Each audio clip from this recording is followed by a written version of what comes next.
এক মহিলাকে তার শ্বশুর ধর্ষণ করেছে, তখন মৌলভীরা ফতোয়া দিল তার স্বামী এখন তার জন্য হারাম, যে মহিলা এখন তার শ্বশুরকে বিয়ে। সুপ্রিয় দর্শক, আসসালামু আলাইকুম ওয়া রাহমাতুল্লাহ। আশা করি সকলেই ভালো আছেন। এক ব্যক্তি ডক্টর জাকির নায়েককে প্রশ্ন করল, কোন শ্বশুর যদি তার ছেলের স্ত্রীকে ধর্ষণ করে বা তার সাথে সহবাস করে, তাহলে সেই মেয়েটির কি অবস্থা হবে? আসলে সে কার বউ হিসেবে গণ্য হবে? আজকের এই ভিডিওটি খুবই ইন্টারেস্টিং হতে চলেছে। কোরআন ও হাদিসের আলোকে ডক্টর জাকির নায়েক অনেক সুন্দর করে বুঝিয়েছেন। এই ভিডিওটি দেখার আগে আপনি যদি এই চ্যানেলে নতুন হয়ে থাকেন, তাহলে চ্যানেলটি সাবস্ক্রাইব করে পাশে থাকা বেল বাটনটি অল প্রেস করে দিন। আর যারা করেছেন তাদেরকে অসংখ্য অসংখ্য ধন্যবাদ। আর আপনাদের জন্য বরাবর একটি কথাই বলবো, নামাজ বাদ দিও না বন্ধু, এপারের চেয়ে ওপারের জীবন অনেক সুন্দর। তাহলে চলুন বন্ধুরা, আজকের ভিডিওটি শুরু করা যাক। আসসালামু আলাইকুম, আমার নাম শোয়েব খান, আমি একজন স্টুডেন্ট। আমি প্রথমে ডক্টর জাকির নায়েককে অভিনন্দন জানাই যে শুধু মুসলিমরাই নয়, এখানে উপস্থিত সবাই আপনাকে নিয়ে গর্বিত। এখন স্যার, আমার প্রশ্নটা হলো, কিছুদিন আগে ইন্ডিয়ান নিউজ চ্যানেলে একটা খবর দেখিয়েছে যে এক মহিলাকে তার শ্বশুর ধর্ষণ করেছে, সে একজন মুসলিম। তখন মৌলভীরা ফতোয়া দিল যে মহিলা এখন তার শ্বশুরকে বিয়ে করবে, তার স্বামী এখন তার জন্য হারাম। এই ব্যাপারটা নিয়ে কিছু বলবেন ভাই? এই ব্যাপারটা আসলে একটা গুরুত্বপূর্ণ ইস্যু মিডিয়ার কাছে। আর আপনারাও হয়তো জানেন যে কয়েক মাস আগে ইন্ডিয়াতে ইমরানা নামে একজন গৃহবধূ, তাকে তার শ্বশুর ধর্ষণ করেছিল। তখন ফতোয়া দেওয়া হয়েছিল, বেশিরভাগ ইন্ডিয়ান ওলামাই তখন ফতোয়া দিয়েছিলেন। আর একটা দারুল উলুম ফতোয়া দিয়েছিল, যেহেতু মেয়েটাকে তার শ্বশুর ধর্ষণ করেছে, সে তার স্বামীর কাছে ফিরে যেতে পারবে না, সে স্বামীর জন্য হারাম হয়ে গেছে। আর মিডিয়া যখনই দেখে এই খবরটা দিয়ে ইসলামের নিন্দা করা যায়, তারা সেটা লুফে নেয়, তারপর খবরটা চারিদিকে ছড়িয়ে দেয় যেন ইসলাম ধর্মে এই ইস্যুটা ছাড়া আর কোনো ইস্যুই নেই। আর ইন্ডিয়ান প্রেস তারা কি করেছে, বেশিরভাগ চ্যানেলেই খবরটা দেখানো হয়েছে যে ইসলাম ধর্মের উলামা, শিউখ আর মাওলানা তারা বলে একটা মেয়েকে তার শ্বশুর ধর্ষণ করেছে, সে একজন ভিকটিম। কিন্তু ইসলাম ধর্ম কি বলছে? ইসলাম তাকে সাহায্য না করে উল্টো আরো তার নামে বলছে যে মেয়েটা স্বামীর কাছে যেতে পারবে না, সে স্বামীর জন্য হারাম। আর মিডিয়া তারপর এই খবরটাকে চারিদিকে ছড়িয়ে দিচ্ছে, এমনকি আজকেও ছড়াচ্ছে। তবে আমি সবসময় বলি, যদি আপনি মিডিয়ার সামনে কথা বলতে না জানেন, আপনাকে ট্রেনিং নিতে হবে। আর এই ঘটনার কয়েক সপ্তাহ পরেই অন্য কয়েকজন মুসলিম বিশেষজ্ঞ বললেন, না না না, মেয়েটা তার স্বামীর জন্য হারাম নয়, সে স্বামীর কাছে ফিরে যেতে পারবে। যারা ফতোয়া দিয়েছে যে মেয়েটার জন্য তার স্বামী হারাম, তারা ভুল বলেছে। তারপর তারা অমুসলিমদের সামনে এ নিয়ে তর্কযুদ্ধ শুরু করে দিল। আমরা এইভাবে আমাদের দুর্বলতাগুলো অন্যদের সামনে তুলে ধরছি। মজার ব্যাপারটা হচ্ছে, বিশেষজ্ঞদের এই দুটো দলই তাদের ফতোয়া দেওয়ার জন্য পবিত্র কোরআনের একই আয়াতের উদ্ধৃতি দিয়েছে। যারা ফতোয়া দিয়েছে যে মেয়েটা হারাম তার স্বামীর জন্য, তারা সূরা নিসার একটি আয়াতের উদ্ধৃতি দিয়েছে। সূরা নিসার 22 নম্বর আয়াতে বলা হয়েছে যে নারীদের মধ্যে তোমাদের পিতা যাদের নিকাহ করেছেন, তোমরা তাদেরকে নিকাহ করো না। এখন আরবি ভাষায় নিকাহ শব্দটার দুটো অর্থ আছে, একটা হলো বিয়ে, আরেকটা অর্থ হচ্ছে সহবাস। আর আরবি ভাষা সম্পর্কে ভালো জানে এমন কাউকে জিজ্ঞেস করুন, তিনি বলবেন হ্যাঁ, নিকাহ শব্দটা দুটো অর্থ আছে, একটা হচ্ছে বিয়ে, আরেকটা হচ্ছে সহবাস। আর বিশেষজ্ঞদের প্রথম দলটা, তারাই সংখ্যায় বেশি, তারা হলেন দারুল উলুমের একটা বিশেষ গ্রুপ। তারা নিকাহ শব্দটার অর্থ করেছেন সহবাস।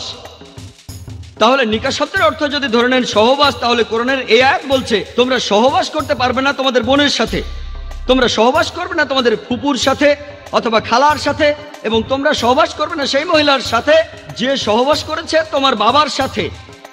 এটার উপর ভিত্তি করে তারা বললেন ছেলেটার বাবা এই মেয়ের সাথে সহবাস করেছে, এখন এই মেয়ে তার ছেলের সাথে সহবাস করতে পারবে না, সেজন্য মেয়েটার স্বামী তার জন্য হারাম। অন্য আরেক দল বলল না, এটার অর্থ বিয়ে। এ নিয়েই তারা তর্ক করতে লাগলো। আমাদেরকে হিকমার সাথে উত্তর দিতে হবে। 1 নম্বর পয়েন্ট, ইমরানা নামে এই মেয়েটার সাথে যা হয়েছিল সেটা সহবাস ছিল না, এটা ছিল জিনাবিল জাবর, ধর্ষণ। ধর্ষণ আর সহবাস দুটো আসলে এক নয়। আর ধর্ষণকে আরবিতে নিকাহ বলা হয় না। 1 নম্বর পয়েন্ট। হয়তো বলবেন না না না না, আপনি শব্দ নিয়ে খেলা করছেন, এটা সহবাস, সমস্যা নেই। দেখেন, আমি আগেও বলেছি, যদি কেউ কোনো ভুল কিছু বলে, বিতর্ক করার একটা টেকনিক আছে। যদি কেউ বলে 2 + 2 = 5, আমি তর্ক না করে বলবো আচ্ছা এনেন, এখানে 2 লক্ষ দিরহাম, আরো 2 লক্ষ দিরহাম, এবার আমাকে 5 লক্ষ দিরহাম দেন। সে তখন বলবে না না না, টেবিলটাকে ঘুরিয়ে দিন। আমাকে যখন এই প্রশ্নটা করা হয়েছিল আমি বলেছিলাম, আমি তর্কের খাতিরে মেনে নিলাম যে নিকাহ অর্থ সহবাস। তাহলে কোরআনের আয়াতটা বলছে যে তোমরা সহবাস করবে না তোমাদের বোনের সাথে, তোমাদের ফুপুর সাথে, তোমাদের খালার সাথে এবং সেই মহিলার সাথে যে তোমাদের বাবার সাথে সহবাস করেছেন। তার মানে কি এই যে কোরআন সহবাসের অনুমতি দিচ্ছে প্রতিবেশী মহিলার সাথে অথবা অন্য কোনো মহিলার সাথে? তারা বলে না না। আমি বললাম কেন? যদি বলেন যে নিকাহ অর্থ সহবাস, তাহলে কোরআন বলছে যে সহবাস করবে না তোমাদের বোনের সাথে, ফুপুর সাথে, খালার সাথে আর যে মহিলার সাথে তোমার বাবা সহবাস করেছে। কিন্তু সহবাস করতে পারবে প্রতিবেশী মহিলার সাথে, অন্য যে কোনো মহিলার সাথে। তারা বলল না। তাহলে সঠিক অর্থটা হচ্ছে নিকাহ মানে বিয়ে, অর্থাৎ তোমরা বিয়ে করবে না তোমাদের বোনকে, তোমরা বিয়ে করবে না তোমাদের ফুপুকে, তোমাদের খালাকে, এবং বিয়ে করবে না সেই মহিলাকে যে বিয়ে করেছে তোমাদের বাবাকে। তবে আপনি প্রতিবেশী মহিলাকে বিয়ে করতে পারেন, অন্য যে কোনো মহিলাকে বিয়ে করতে পারেন। তাই আপনারা লড়াই না করে হিকমা দিয়ে এটা বোঝাবেন। আর কোনো বিশেষজ্ঞই বলবেন না যে আপনি সহবাস বা জিনা করতে পারেন যে কোনো মহিলার সাথে। হিকমার সাথে উত্তর দেন, সমস্যার সমাধান হয়ে যাবে। কিন্তু দুর্ভাগ্যজনকভাবে নিজেরাই একে অন্যের সাথে তর্ক করছি মিডিয়ার সামনে, ইসলামকে সবার সামনে হাস্যকর বানাচ্ছে। ইসলাম আত্মীয়ের মধ্যে বিবাহ সমর্থন করে কি না? আপনি জানেন চিকিৎসা বিজ্ঞানে অনেক জন্মগত অস্বাভাবিকতার কারণ হচ্ছে সগোত্রে বিবাহ, অর্থাৎ আত্মীয়ের মধ্যে বিবাহ। প্রশ্ন করলেন যে ইসলাম কি সগোত্রে বিয়ে, নিকটাত্মীয়দের মধ্যে বিয়ে অনুমতি দেয়? জি। সংক্রান্ত ব্যাপারে বলতে গেলে আল্লাহ বলেছেন কোরআনে সূরা নিসা অধ্যায় নম্বর 4 আয়াত নম্বর 22 থেকে 25 যে যে সকল বিয়ে নিষিদ্ধ, তাহলে আপনি বিয়ে করতে পারবেন না আপনার মাকে, আপনার মেয়েকে, আপনার মায়ের বোনকে, আপনার বাবার বোনকে এবং আপনার ঘনিষ্ঠ মাহারাম আত্মীয়দের।